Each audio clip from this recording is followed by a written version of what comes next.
నమస్తే, welcome to meta news. ఇక ఈరోజు టాపిక్ వచ్చేసి జగన్మోహన్ రెడ్డి మళ్ళీ జైలుకి వెళ్ళబోతున్నాడా, దాని వెనకాల షర్మిల హస్తం ఉండబోతుందా, షర్మిల హఠాత్తుగా అమిత్ షాను కలవాలని ఎందుకు అనుకుంటుంది, ఇలాంటి ఇంట్రెస్టింగ్ డీటెయిల్స్ మనతో డిస్కస్ చేయడానికి టీడీపీ వాణిజ్య విభాగం ఉపాధ్యక్షులు కిరణ్ కల్పాల్ గారు ఉన్నారు. ఆయన అడిగి మరిన్ని ఇంట్రెస్టింగ్ విషయాలు తెలుసుకుందాం. ఆయనకి వెల్కమ్ చెప్తాం. నమస్తే కిరణ్ గారు.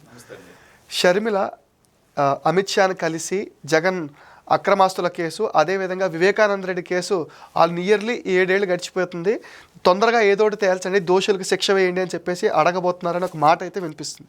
దాంట్లో నిజాలేంటి, నిజంగా షర్మిల కలవబోతుందా? అంటే ఇప్పుడు జగన్మోహన్ రెడ్డి చెల్లెలు షర్మిల అని అందరికీ తెలుసు. తను మొన్న ఎన్నికల్లో నా చెల్లె కాదని అన్నాడు. అవునన్నా కాదన్నా ప్రజలందరికీ, రాజశేఖర్ రెడ్డికి 2 బిడ్డలు, ఒకడు జగన్మోహన్ రెడ్డి, 2 షర్మిల అని ప్రతి ఒక్కరికి తెలుసు.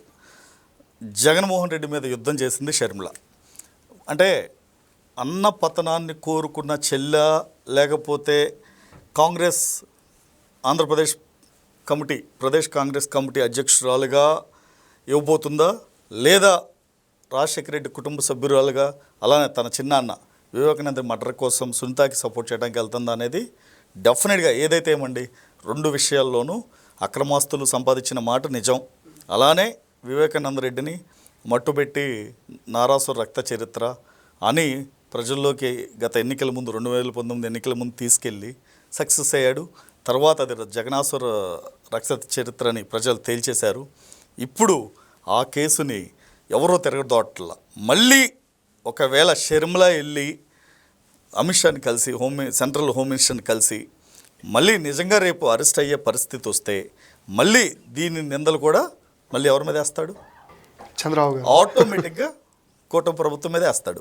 ఇక్కడ తనని జగన్మోహన్ రెడ్డిని రేపు షర్మిల టార్గెట్ చేసినా, సునీతమ్మ టార్గెట్ చేసినా, ఎవరు చేసినా పడేది నెక్స్ట్ బాంబ్ టీడీపీ మీదే. ఒకటే చెప్తున్నా, ఎందుకంటే జగన్మోహన్ రెడ్డి కుటుంబంలో సఖ్యత లేదు. ఫస్ట్ జగన్మోహన్ రెడ్డికి విజయమ్మకి సత్సంబంధాలు లేవు, జగన్మోహన్ రెడ్డికి షర్మిలకి సత్సంబంధాలు లేవు, జగన్మోహన్ రెడ్డికి వివేకానంద రెడ్డి కుటుంబానికి సత్సంబంధాలు లేవు. దీన్ని బట్టి రేపొద్దున అంటే షర్మిల అంటే సెంట్రల్ హోమ్ మినిస్టర్ దగ్గరికి వెళ్ళి వాంగ్మూలం ఇచ్చి అరెస్ట్ చేయాలని ఒక లెటర్ ఇస్తుంది అంటే తను పడ్డ ఇబ్బంది, తన పడ్డ ఆవేదన అవన్నీ తనకే తెలియాలి.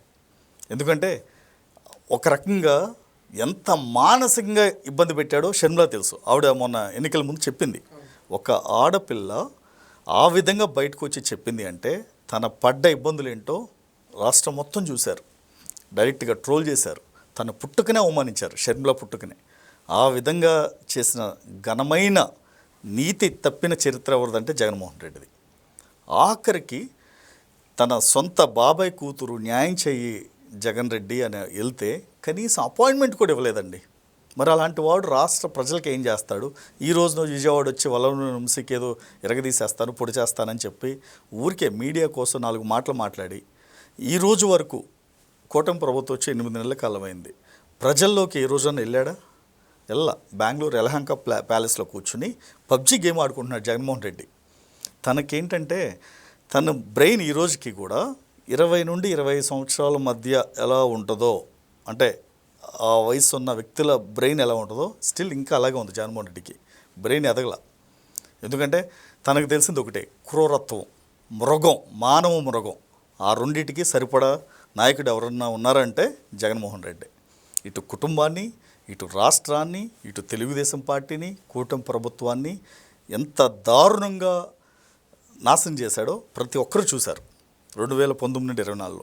వీటన్నిటినీ పక్కన పెట్టి ప్రజలు ఇలాంటి నయవంచుకుడిని మళ్ళీ అధికారంలోకి రాకుండా చెయ్యాలని ప్రతిజ్ఞ పూని దేశ సరిహద్దులు దాటి, అలానే రాష్ట్ర సరిహద్దులు దాటి ప్రజలు ఎంతోమంది ముందుకొచ్చి ఈ రోజున కూటమి ప్రభుత్వానికి ఓటేసి గెలిపించారు. అలాంటి జగన్మోహన్ రెడ్డి మళ్ళీ అధికారం వస్తే వాళ్ళని ఇది చేస్తాను, అది చేస్తాను, ఎవరిని వదిలిపెట్టనని వార్నింగ్ ఇస్తున్నాడు కదా. ఎవరికి వార్నింగ్ ఇస్తావు నువ్వు? ఇప్పుడు నువ్వు వార్నింగ్ ఇస్తే ప్రజలు నమ్మే పరిస్థితుల్లో ఉన్నారా? అంటే ఇవన్నీ ఏంటంటే జగన్మోహన్ రెడ్డికి కాయిన్కి ఒకవైపేనండి, రెండో వైపు ఇంకో భయం కూడా ఉంది. ఏ క్షణంలో అయినా సరే అరెస్ట్ చేస్తారని తెలుసు. దానికి మీరు అన్నట్టు షర్మిల కనుక వెళ్ళి అమిత్ షాని కలిసి అక్రమాస్తుల చిట్టా విప్పి అలానే వివేకానంద మర్డర్ కేసులో దోషుల్ని తేల్చాలి అంటే డెఫినెట్గా జగన్మోహన్ రెడ్డి అనేవాడు జైలు ఓచులు లెక్క పెట్టడం ఖాయం. అంటే అది ఇప్పుడు అంటే రాబోయే ఎన్నికల లోపల ఈ కేసు తేలిపోయే అవకాశం ఉందంట. ఎన్నికల దాకా అవసరం లేదండి.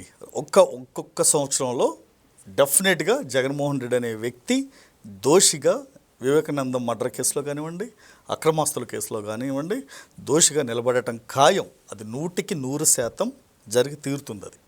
ఎందుకంటే తను చేసిన అరాచకత్వం అలాంటిది. సొంత బాబాయిని అతి కిరాతకంగా, అలానే రాష్ట్రాన్ని అంటే సుభిక్షంగా ఉన్న రాష్ట్రాన్ని అధోగతి పాలు చేయటం అంటే మామూలు విషయం కాదండి ఇది. ఒకటేమో ప్రజలకి, కొన్ని కోట్ల ప్రజలకు సంబంధించిన ఆంధ్ర రాష్ట్రాన్ని, రెండు ఒక కుటుంబాన్ని అతి దారుణంగా, అంటే ఇక అది నేను ఇందాక చెప్పినట్టు మానవ మృగం అంటే జగన్మోహన్ రెడ్డి గుర్తొస్తాడు. ఇప్పుడు దాకా గూగుల్లో 420 అని కొట్టగానే జగన్మోహన్ రెడ్డి పేరే వస్తుంది. ఇక నుండి మానవ మృగం అని కొడితే జగన్మోహన్ రెడ్డి పేరే వస్తుంది. ఎందుకంటే అంత అతి దారుణమైన మానవ మృగం జగన్మోహన్ రెడ్డి. సొంత కుటుంబాన్నే ఆ విధంగా చేసాడు అంటే రాష్ట్ర ప్రజలు ఒక లెక్క. మీరు ఆలోచించండి, చంద్రబాబు నాయుడు గారు ఒక లెక్క. అసలు చంద్రబాబు నాయుడు గారి మీద ఎటువంటి ఆరోపణలు లేకుండా ఆ రోజు నంద్యాలలో అర్ధరాత్రి అతి కిరాతకంగా అరెస్ట్ చేసి ఆయన్ని ఇబ్బంది పెట్టిన ప్రజలు చూడలేదా? 1 కాదు 2 కాదు 53 రోజులు మానసిక వేదన చంద్రబాబు నాయుడు గారికి. ఈయనేమో ఒక రాక్షస ఆనందం ఓ పక్కన. అంటే నువ్వు ఏది చేసినా చెల్లుబాటు అవుద్ది, నేను ఇంకా అధికారంలో ఉన్నాను, 30 ఏళ్ళు అధికారం నాదే అని ప్రగల్భాలు పలికిన ప్రజలు చాలా చైతన్యవంతులయ్యారండి. ఎందుకంటే ఈ రోజున ఎక్కడో మారుమూల జరిగేది కూడా 5 నిమిషాల్లో మీకు సిటీకి వచ్చేస్తాం సోషల్ మీడియా ద్వారా. ఈ రోజున దేశంలో ఎక్కడో మహాకుంభమేళా జరుగుతుంటే అక్కడ జరిగిన వీడియో 5 నిమిషాలు ఇక్కడికి వచ్చేస్తుంది. అంటే అంత స్పీడ్గా ఉంది నెట్వర్క్. ప్రజలకు తెలియదా నువ్వెంత 420వో తెలియదా, నువ్వు ఏ విధంగా బాబాని చంపావో తెలియదా, అన్నీ తెలుసు. అందుకేనండి మొన్న 24లో ప్రజలు కనీసం ప్రతిపక్ష హోదా లేకుండా కూడా చేశారు. ఈసారి రాసి పెట్టుకోమనండి, ఈసారి 11 సీట్లు కాదు కదా, 5 సీట్లు గెలిస్తే గొప్ప. అసలు 5 సీట్లు కూడా అసలు పోటీ చేయడానికి కూడా అభ్యర్థులు ఉంటారో ఉండరో తెలియదు. అప్పుడు దాకా అసలు తను బయట ఉంటాడో లేదో కూడా తెలియదు. ఎందుకంటే ఈ కేసుల చిట్టా అంతా బయటకు వస్తే లోపలే ఉండొచ్చు. జగన్మోహన్ రెడ్డికి కనుక శిక్ష పడితే కనీసం 6 నుండి 7 ఏళ్ళు శిక్ష పడే అవకాశాలు ఉన్నాయి. అండ్ మీరు కుంభమేళ సోషల్ మీడియా అన్నారు కాబట్టి ఒక క్వశ్చన్. రఘురామకృష్ణరాజు గారు కూడా కుంభమేళాకి వెళ్ళి పులివెందల్లో ఉప ఎన్నిక రావాలి అని పెద్దగా అరుస్తూ త్రివేణి సంగమంలో స్నానం చేశారు అన్నది బాగా వైరల్ అవుతుంది. సో ఆయన స్టేట్మెంట్లో ఏంటంటే 60 రోజులు రాకపోతే అతని పైన అనర్హత పెట్టి వేసి తీసేస్తే ఉప ఎన్నిక వస్తుంది, గ్యారంటీ బై ఎలక్షన్ వస్తుంది. మరి అది జరిగే అవకాశం ఉందంటే డెఫినెట్గా జరుగుతుందండి. అది మనం చేసేది కాదు, రాజ్యాంగబద్ధంగా జరిగేది అది. ఎందుకంటే ఒక్క ఎమ్మెల్యేగా గెలిచి నువ్వు 60 రోజులు కనుక నువ్వు అసెంబ్లీకి రాకపోతే, కంటిన్యూషన్గా రాకపోతే డెఫినెట్గా అతని మీద అనర్హత వేటు వేయొచ్చు. ఎవరు? స్పీకర్. ఓకే, తరువాత డెఫినెట్గా అనర్హత వేటు పడింది అంటే నెక్స్ట్ బై ఎలక్షన్ వస్తుంది. బై ఎలక్షన్లో రేపు గెలవమనండి, బేటికి రవిని తట్టుకోమనండి. రేపొద్దున నీ సొంత నియోజకవర్గం, నీ అడ్డాలో నువ్వు ఆల్రెడీ ఎమ్మెల్సీ ఓడిపోయావు. కాట్సాని రాంభూపాల్ రెడ్డి గెలిచాడు గతంలో. ఈసారి గెలవమనంటే జగన్మోహన్ రెడ్డిని చూద్దాం. బీటెక్ రవి మీద ఛాలెంజ్ ఇస్తున్నాం. రేపొద్దున డెఫినెట్గా బై ఎలక్షన్ వస్తే గెలిచేది బీటెక్ రవినే. అది 100% వైకాపా అంటే రాజశేఖర రెడ్డి కుటుంబంలో సగం మంది బీటెక్ రవికి ఓటేస్తారండి. ఆపగలడా? ఆ నియోజకవర్గానికి కూడా ఇన్ఛార్జిగా రఘురామకృష్ణరాజు గారు ఉంటే బాగుంటుందని బీటెక్ రవి కూడా అంటాం. ఈ పరిణామాలను ఎలా చూడాలి అంటారు? అంటే ఖచ్చితంగా బై ఎలక్షన్ వస్తుంది. ఇప్పుడు వైసీపీ గెలిచిన 11 సీట్లు కూడా బై ఎలక్షన్లో పోగొట్టుకునే అవకాశాలు ఉన్నాయని మాటలు వినిపిస్తున్నాయి. దాన్ని ఎలా చూడాలంటారు? మీ టేక్ ఏంటి? డెఫినెట్గానండి. మొన్న ఆ 11 సీట్లు కూడా పొరపాటుని గెలిచారు. రేపు మళ్ళీ ఆ 11 సీట్లకి బై ఎలక్షన్ వస్తే వైకాపా పార్టీ తుడిచిపెట్టుకుపోద్ది. ఎందుకంటే ఇప్పుడు జగన్మోహన్ రెడ్డి ఎలాంటి వాళ్ళు, ఆ కింద 11 మంది గెలిచిన వాళ్ళు కూడా అంతే. ఏదో చావు తప్పి కన్ను లొట్టబోయినట్టు పొరపాటున ఆ ఓడిపోయినవి కూడా మొన్న 11 సీట్లు టీడీపీ, జనసేన, బీజేపీకి ఓడిపోయినాయి కూడా అతి స్వల్ప మెజార్టీతో ఓడిపోయినాయి. సరిగ్గా కనుక ఫోకస్ పెడితే డెఫినెట్గా 11 సీట్లు కూడా రేపు గ్యారంటీగా మొన్న గెలిచేది. ఇప్పుడు బై ఎలక్షన్ వస్తే డెఫినెట్గా క్లీన్ స్వీప్ చేసేస్తారు. జగన్మోహన్ రెడ్డి ఇప్పుడు 11 సీట్లతో ప్రతిపక్ష హోదా ఇవ్వలేదు, అది ఇవ్వలేదు అంటున్నాడు. అసలు నీకు కనీసం రాష్ట్రంలో అడుగుపెట్టే అర్హత కూడా ఉండదు అప్పటికి. అంటే మరి ఈ 11 సీట్లు కోల్పోయే ప్రమాదం ఉంది కాబట్టి మరి అసెంబ్లీకి వస్తారంటారా ఈ వైసీపీ వాళ్ళు? అంటే మిగతా 10 మంది రావచ్చేమో, జగన్మోహన్ రెడ్డి అయితే రాడండి. జగన్మోహన్ రెడ్డి వచ్చి రఘురామకృష్ణరాజు గారు స్పీకర్ చైర్లో కూర్చుంటే తట్టుకునే శక్తి జగన్మోహన్ రెడ్డికి ఉందా అడగండి. ఆయనకు భయపడే రావట్లేదంటారా? డెఫినెట్గా రాడు. ఎందుకంటే ప్రజల్లో చైతన్యం, ప్రజల్లో విశ్వాసం నింపింది గత 4 ఏళ్ళ నుండి రఘురామకృష్ణరాజు గారే. ఆయన రచ్చబండ కార్యక్రమం ద్వారా ప్రజల్ని చైతన్యవంతులు చేశాడు. జగన్మోహన్ రెడ్డి చేసే అరాచకాన్ని బయటపెట్టాడు. జగన్మోహన్ రెడ్డి చేసే ప్రభుత్వం చేసే తప్పుల్ని ప్రజలకు తెలియజేశాడు. అలాంటి వ్యక్తి మీద కక్ష కట్టి ఒక ఎంపీ అని కూడా చూడకుండా 3rd డిగ్రీ ప్రయోగించాడు జగన్మోహన్ రెడ్డి.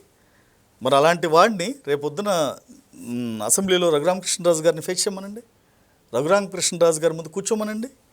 ఎందుకంటే అసెంబ్లీ ఎవరి కంట్రోల్లో ఉంటుంది? స్పీకర్ కంట్రోల్లో ఉంటుంది. కూర్చోమనండి. అదేమంటే చంద్రబాబు నాయుడు గారికి ఎంత టైం ఇస్తే నాకు కూడా అంత టైం ఇవ్వాలంటాడు. అంటే కనీస రాజకీయ అవగాహన, రాజ్యాంగబద్ధమైన ప్రణాళికలు ఏవీ లేకపోవడం దురదృష్టం అండి. ఎందుకంటే మన రాష్ట్రం ఏ రోజు ఏ పాపం చేస్తుందో తెలియదు, కానీ ఇలాంటి దుర్మార్గులు సీఎం అవుతారని ఏ రోజు కల్లో కూడా అనుకోలేదు రాష్ట్ర ప్రజలు. అనుకోకుండా సీఎం అయ్యాడు. ఒకసారి అవకాశం ఇచ్చారు, 5 ఏళ్ళు పంపించేశారు. మళ్ళీ ఇంకొకసారి అవకాశం ఇవ్వడానికి ప్రజలు సిద్ధంగా లేరండి. ఇలాంటి దుర్మార్గుడిని మళ్ళీ నెత్తి మీద కూర్చోబెట్టుకోవడానికి ప్రజలు అసలు ఏ విధంగానూ సిద్ధంగా లేరు. రేపు వచ్చేది మాదే అని చెప్పకపోతే ఆ ఉన్న కార్యకర్తలు కూడా చల్లా చెదరైపోతారనే ఒక భయంతో ఆ మాటలు మాట్లాడుతున్నాడు. కానీ తనకే తెలుసు 2029లో మనకి డిపాజిట్లు కూడా రావని. అసలు ముందు మనం పోటీ చేస్తామో లేదో కూడా తనకు తెలుసండి. ఎందుకంటే తను ఉండాలి కదా. ఇప్పుడు జైల్లో ఓచ లెక్క పెడతాడా లేకపోతే ఏం చేస్తాడో తెలియదు కదా. ఉన్న తప్పులు, చేసిన తప్పులు అలాంటివి, శిక్షలు పడితే కొన్ని సంవత్సరాలే పడతాయి. అందులో బాబాయ్ మర్డర్ కేసు కానివ్వండి, అక్రమాస్తులు కానివ్వండి, ఏదైనా కానీ అన్నీ ఒట్టి మాటలండి. ఊరికే ప్రగల్భాలు, ప్రజల కోసం ఏదో 4 మాటలు, రాబోయేది మేమే, అధికారం వస్తే తోలు తీస్తాం, అవన్నీ ఒట్టి మాటలండి. ఊరికే ఏదో మాట్లాడుకో. నువ్వు మీడియా ముందు వచ్చి మాట్లాడే బదులు ఒక అద్దం ముందు నుంచి మాట్లాడి నువ్వే విని ఆనందించు.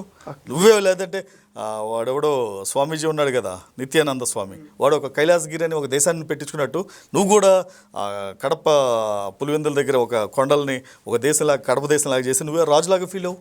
నీకు అంటే నేను అనేది ఏంటంటే తన అంతరాత్మ ఇంకా ఒప్పుకోట్లా ఓడిపోయానని.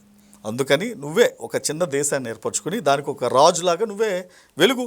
ఈ రాష్ట్రం జోలికి రావద్దు నువ్వు. ఎందుకంటే ప్రజలు ఆల్రెడీ రారు, నిన్ను విశ్వసించే పరిస్థితి లేదు. ఓకే, థ్యాంక్ యూ అండి. ఇది విన్నారు కదండి, జగన్మోహన్ రెడ్డి మాట్లాడే మాటలు కేవలం సోషల్ మీడియాలో వ్యూస్కు తప్ప దేనికి పనికిరావు. క్యాడర్ చల్లా చెదిరైపోతారన్న భయంతో దాన్ని నిలబెట్టుకోవడం కోసం నోటుకొచ్చినట్టు మాట్లాడుతున్నారు అని అంటున్నారు. ఇది ఇవాల్టి స్పెషల్ డిస్కషన్. ఈ వీడియో పైన మీ విలువైన ఒపీనియన్ని కామెంట్స్ సెక్షన్లో పోస్ట్ చేయడం మర్చిపోద్దు. మీరిచ్చే కామెంట్స్తో మరిన్ని ఇంట్రెస్టింగ్ వీడియోస్ మీకు అందిస్తాం. అండ్ మీరేం చేయాలో మీకు తెలుసు కదా. ఈ వీడియోస్ని లైక్ చేయండి, షేర్ చేయండి, మెటా న్యూస్ని సపోర్ట్ చేయండి, సబ్స్క్రైబ్ చేయండి.